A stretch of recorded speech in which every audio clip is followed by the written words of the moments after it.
16ஆம் தேதி தொடங்கி 18ஆம் தேதிக்குள் தென்மேற்கு பருவமழை விலக வாய்ப்பு. அதே காலகட்டத்தில் வடகிழக்கு பருவமழை தொடங்க வாய்ப்பிருப்பதாக வானிலை மையம் கணிப்பு. தென்மேற்கு பருவமழை 16 to 18 அக்டோபர் தேதிகளிலே இந்திய பகுதிகளிலிருந்து விலகுவதற்கான சாத்தியக்கூறுகள் உள்ளன. தமிழகம், புதுவை மற்றும் காரைக்கால் பகுதிகளில் வடகிழக்கு பருவமழை 16 to 18 அக்டோபர் வாக்கில் துவங்குவதற்கான சாத்தியக்கூறுகள் அமைந்திருக்கின்றன. அக்டோபர், நவம்பர், டிசம்பர் மாதங்களில் தமிழகத்தில் 50 சென்டிமீட்டர் அளவுக்கு மழை பெய்யக்கூடும் என வானிலை மையம் தகவல். இந்த ஆண்டு வட தமிழகத்தில் இயல்பை விட அதிக மழைக்கு வாய்ப்பிருப்பதாகவும் வானிலை மைய தென்மண்டல தலைவர் அமுதா பேட்டி. மாவட்டங்கள், தமிழ்நாட்டின் வட மாவட்டங்கள்ல இயல்பாகவும் இயல்பை விட அதிகமாகவும் இந்த வடகிழக்கு பருவமழைக்கான மழை பதிவாக வாய்ப்பிருக்கிறது என்று கணிக்கப்பட்டிருக்கு. இது இயல்பை விட அதிகமாக இருக்கலாம் என்று ஒரு கணிப்பு, அதாவது ஒரு 50 சென்டிமீட்டர் வரைக்கும் இருக்க வாய்ப்பிருக்கிறது. கிருஷ்ணகிரி மாவட்டத்திற்கு இன்று மிக கனமழைக்கான ஆரஞ்ச் அலர்ட் விடுப்பு.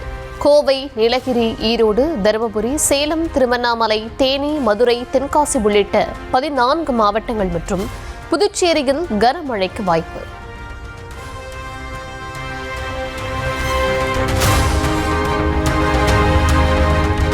நாளை நீலகிரி மாவட்டத்திற்கு மிக கனமழைக்கான ஆரஞ்ச் எச்சரிக்கை.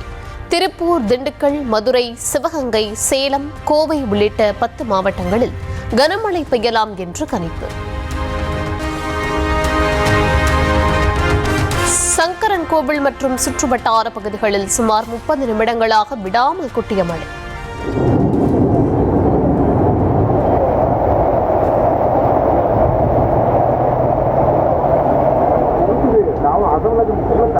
மழை நீருடன் கழிவு நீரும் கலந்ததால் துர்நாற்றம் வீசிய நிலையில் சுகாதார சீர்கேடு ஏற்படும் அபாயம். வேலூரில் நேற்று இரவு பெய்த கனமழை காரணமாக கன்சால்பேட்டை, இந்திராநகர் பகுதியில் தேங்கிய மழைநீர். கிரீன் சர்க்கிள் பகுதியில் உள்ள சர்வீஸ் சாலையிலும் மழைநீர் தேங்கி நின்றதால் வாகன ஓட்டிகள் அவதி.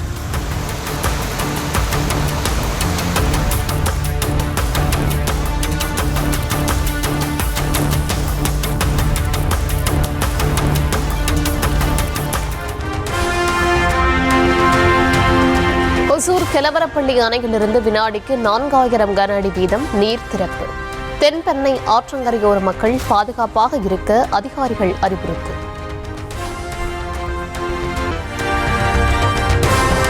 கரூரில் இருந்து விஜய் தப்பி ஓடவில்லை என உச்சநீதிமன்றத்தில் தாவேக்க வாதம். காவல்துறையினரின் அறிவுறுத்தலின் பேரில்தான் வெளியேறியதாகவும் விளக்கம்.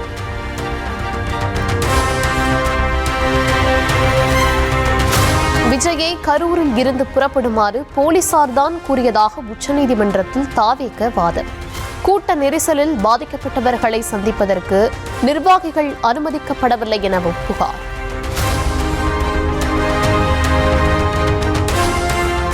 கரூர் பெருந்துயர வழக்கில் எதிர் மனுதாரராக இல்லாத விஜயை உயர்நீதிமன்றம் விமர்சித்து இருப்பதாக தாவேக்க முறையீடு.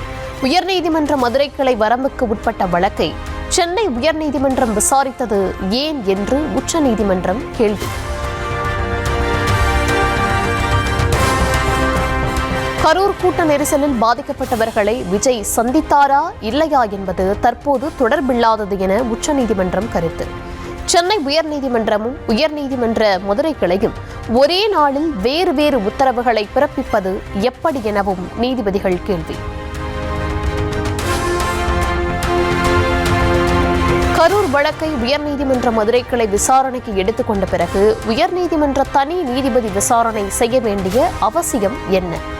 வழிகாட்டுதல்கள் கோரி தாக்கல் செய்யப்பட்ட மனுக்கள் உயர்நீதிமன்றத்திலும் மதுரை கிளையிலும் விசாரிக்கப்பட்டதை சுட்டிக்காட்டி நீதிபதிகள் கேள்வி.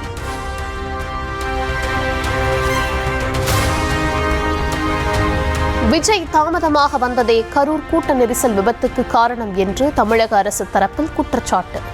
நண்பகல் 12 மணிக்கு வருவதாக அறிவித்துவிட்டு இரவு 7 மணிக்கு தான் வந்ததாக உச்சநீதிமன்றத்தில் வாதம்.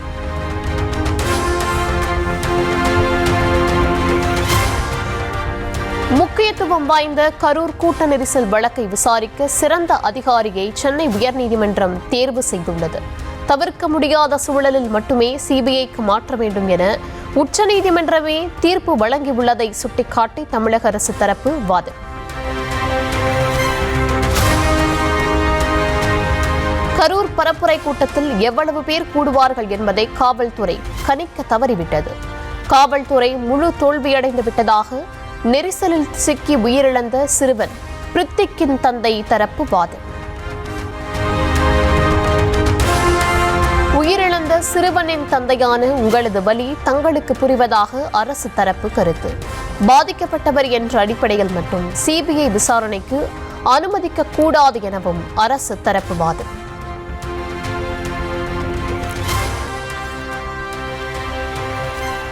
கிட்னி முறைகேடு வழக்கில் எஸ்ஐடி அமைத்த உயர்நீதிமன்றத்தின் உத்தரவில் தலையிட உச்சநீதிமன்றம் மறுப்பு.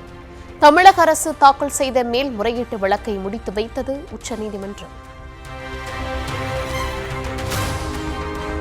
கிட்னி முறைகேடு வழக்கை எஸ்ஐடி விசாரிப்பதில் தங்களுக்கு ஆட்சேபனை இல்லை என உச்சநீதிமன்றத்தில் தமிழக அரசு வாதம். தாங்கள் பரிந்துரைக்கும் அதிகாரிகளை கொண்டு எஸ்ஐடி அமைக்க வேண்டும் என்ற வாதத்தை ஏற்க உச்சநீதிமன்றம் மறுப்பு.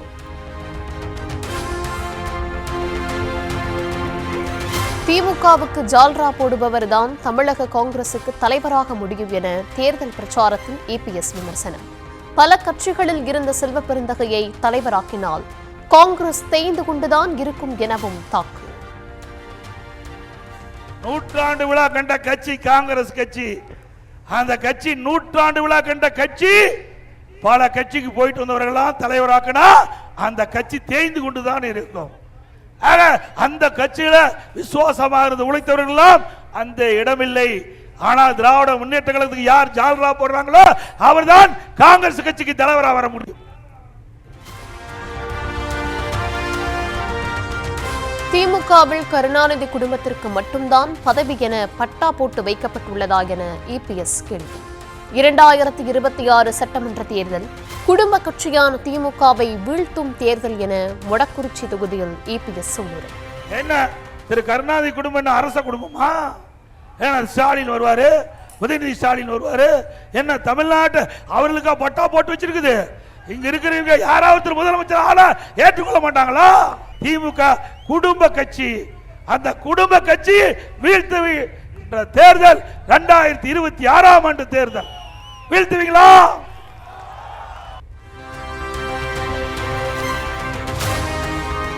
புதுச்சேரி மத்திய பல்கலைக்கழகத்தின் காரைக்கால் கிளை பேராசிரியர் மாதவையா மாணவிகளை பாலியல் ரீதியாக துன்புறுத்துவதாக குற்றச்சாட்டு. ரொம்ப செக்ஷுவல் ஹராஸ்மெண்ட் பண்றாருக்கா. தப்பா போட்டோஸ் கேட்குறாங்க, தப்பா பேசுறாங்க. ஓப்பனாகவே ஃபோட்டோ கேட்டுட்டு ஆஃபீஸ் ரூம் வான்னு சொல்றாங்க. நான் உன்னை பர்சனலாக பார்க்கணும்னு பேசுறாங்கக்கா.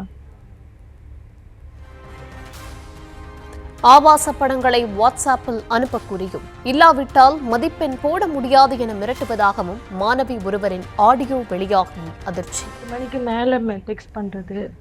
சில நேரத்தில் எனக்கு கால் பண்ணி ஸ்ட்ரைட்டாகவே எனக்கு ஃபோட்டோஸ் வேணும், உனக்கு நான் இன்டர்னல் மார்க் தரேன், எனக்கு ஃபோட்டோஸ் அனுப்புனா உனக்கு இன்டர்னல் மார்க்கில் கை வச்சுடுவேன், உன்னால் எக்ஸாம் எழுத முடியாது, உன்னால் படிக்க முடியாது அப்படின்ற மாதிரிலாம் தப்பாக பேச ஆரம்பிச்சிட்டாங்கக்கா. நான் உன்கிட்ட ஃபோட்டோ கேட்டிருந்தேன், ஏன் அனுப்ப மாட்டேற, உனக்கு இன்டர்னல் எக்ஸாமில் பாஸ் ஆகணும்னு ஆசை இல்லையா அப்படின்ற மாதிரி பேசினாங்கக்கா.